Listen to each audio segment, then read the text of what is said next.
never slow up, no I don't take shit. I got no love for the fakeness. If you wanna play tough and wanna hate this, I'll always show up.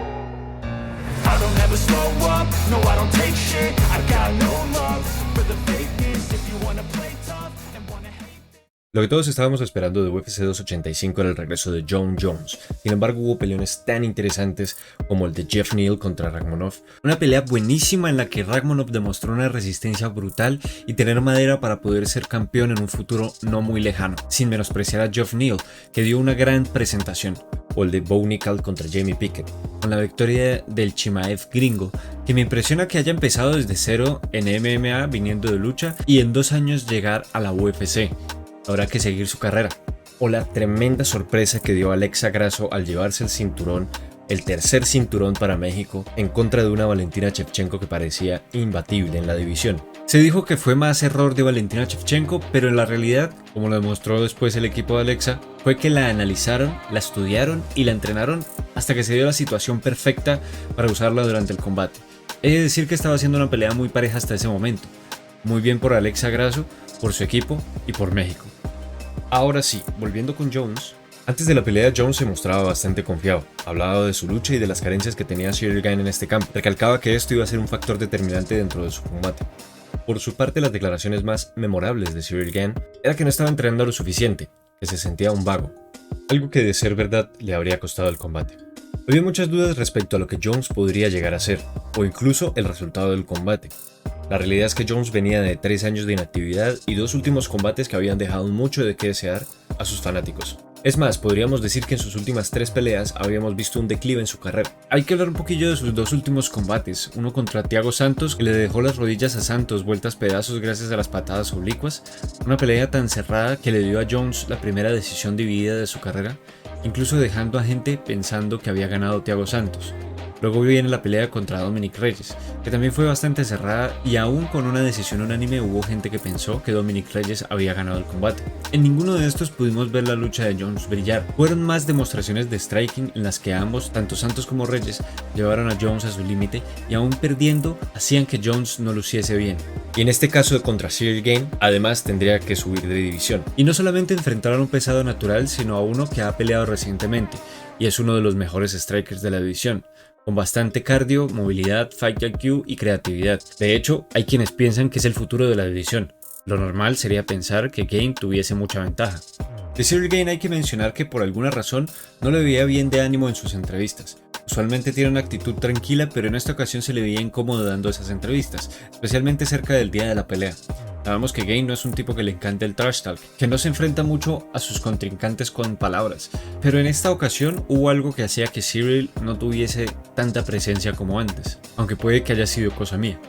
Se hablaba de una posible lesión en su mano gracias a una foto en la que se veía una cicatriz, que luego en una conferencia de prensa comentó que no tendría ningún problema por ello, pero al final fue una victoria fácil para Jones. Lució muy bien en contra de un gran striker como lo de Ciryl Gane, bloqueando o esquivando todos los golpes que le mandaban, o bueno, casi todos.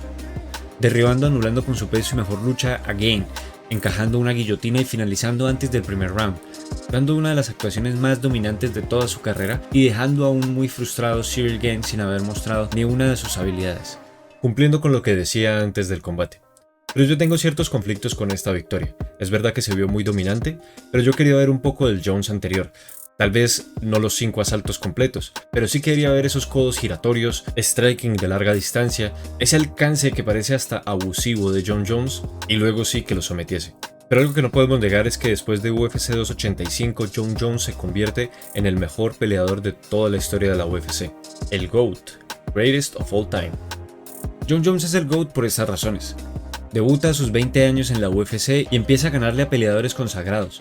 Más tarde pelea contra Shogun Rua, una leyenda, al que vence de una forma muy fácil, ganando el cinturón de las 205 libras con tan solo 23 años, empezando una seguidilla de victorias en contra de leyendas como Rampage Jackson, Lyoto Machida, Rashad Evans, Vitor Belfort y Chael Sonnen, ganando pelea tras pelea con mucha confianza y creatividad, teniendo problemas con Belfort y Machida, a los cuales terminó finalizando haciendo los ajustes necesarios. Luego vino uno de sus retos más grandes con Alexander Gustafsson, quien vence igualmente pero quedando muy lastimado en el proceso. Luego de eso se enfrentaría a Glover Teixeira, que fue campeón de las 205 libras en el 2021, y luego contra Daniel Cormier, que llegó a ser campeón en semipesados y peso completo al mismo tiempo. Hasta aquí peleando con leyendas, monstruos y futuros campeones, y también donde empezaría a tener un declive. Multas, suspensiones, 3 pérdidas de cinturón fuera de la jaula y hasta borrando de su récord una victoria por no pasar un test de dopaje. Al mismo tiempo peleando únicamente por el título, entre suspensión y suspensión, y así ha estado desde 2011, solo haciendo peleas por el título. Hasta ahora que sube de división y reta al campeón interino por el título de los pesos pesados, ganando fácilmente y siendo ahora sin lugar a dudas el mejor peleador de la UFC de todos los tiempos. Después del combate, uno de los que comentó la victoria de Jones fue Francis Ngannou, el anterior campeón de los pesos pesados, a quien Jones había acusado de tener miedo y por eso salirse de la compañía. Cosa que no creo que sea así. Ya sabemos de los líos contractuales que hubo con Dana White y con la UFC, con un Francis que solicitaba unas mejores condiciones para los peleadores y la UFC ofreciéndole más dinero pero nada más, razón que Francis dio para salirse de la compañía, añadiendo que no todo lo que pedía era dinero, pero el dinero era la única forma que tenía de negociar la UFC. Por su parte, la UFC dijo que Francis no estaba conforme con el dinero ofrecido, que buscaba más, así como aseguraban que no iba a conseguir una propuesta tan jugosa como esa. Por otro lado, está el tema del boxeo, algo que Ngannou ha estado buscando desde el principio de su carrera, y que ahora con la carrera que ha hecho puede conseguir fácilmente. Por tanto, no creo que la salida de Ngannou sea por miedo a Jones. Es más, en una hipotética pelea entre ellos dos, no sabría decir quién podría ganar. Es verdad que Jones tiene muchas herramientas a su alcance, pero la realidad es que Ngannou ha finalizado varios de sus combates, incluso contra luchadores de un solo golpe. Por tanto, tendría que Francis regresar a la UFC, algo que no veo posible en un tiempo próximo, para saber qué pasaría entre ellos dos. En un principio los comentarios de Francis eran elogios, algo normal por la tremenda victoria que tuvo Jones, pero comentó que Jones había finalizado rápidamente, tal vez porque tenía miedo de algo, miedo de que su cardio no fuese suficiente tal vez, miedo de que su barbilla no hubiese sido lo suficientemente fuerte para aguantar los golpes de Ciryl Gane. Las dudas que tiene Francis son legítimas. No alcanzamos a ver un round completo de lo que tiene Jones para ofrecer en los pesos pesados. Sabemos que tiene buena lucha, pero no sabemos si su cardio es suficiente para aguantar tanto peso durante más de un round, o si tiene buena asimilación teniendo en cuenta que todos los pesos pesados pegan mucho más fuerte que los semipesados. Normal.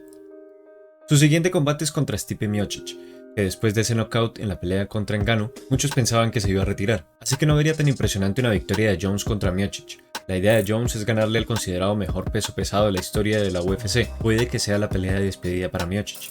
De cualquier manera, quisiera ver otras peleas, como contra Pavlovich, Blades o Aspinall, que si ninguna de estas se llega a dar, me sentiría igual de frustrado que en todas aquellas veces que por distintos motivos fue suspendido, haciendo que a mí no me guste Jon Jones, porque al hablar de Jon Jones no lo podemos separar de su vida personal, y claro, muchos dirán que hay que separar al artista de su obra, pero cuando se trata de un artista marcial mixto y su obra es pelear, no se puede ignorar que Jones ha tenido espacios muy largos sin hacerlo, suspensiones por dopaje, problemas con la ley debido a agresiones, maltrato familiar y hasta atropellar a una mujer embarazada y darse a la fuga.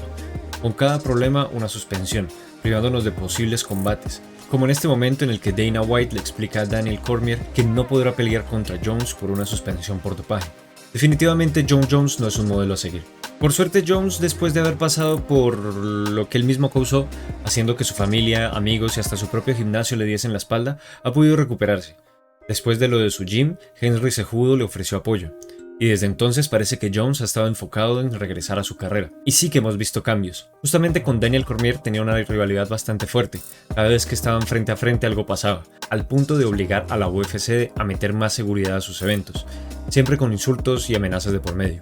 Parecía que lo de Jones y DC no tenía solución. Y para dar muestra de su cambio, Jones en su Twitter pedía que Cormier fuese el comentarista durante su combate, a lo que Cormier respondió, de buena manera, haciendo un muy interesante análisis de su regreso. Y hasta hay que tener en cuenta que UFC 285 sucedió en Las Vegas, que según Dana White era una ciudad que sacaba lo peor de Jones. En conclusión, Jones ha tenido una carrera impresionante llena de puntos negros causado por su propio comportamiento en su vida personal, y aún así es sin lugar a dudas el mejor de todos los tiempos en la UFC.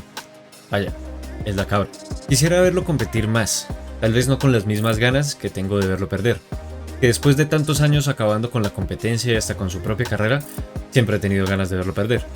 El problema es que es tan bueno que no sé contra quién pueda perder.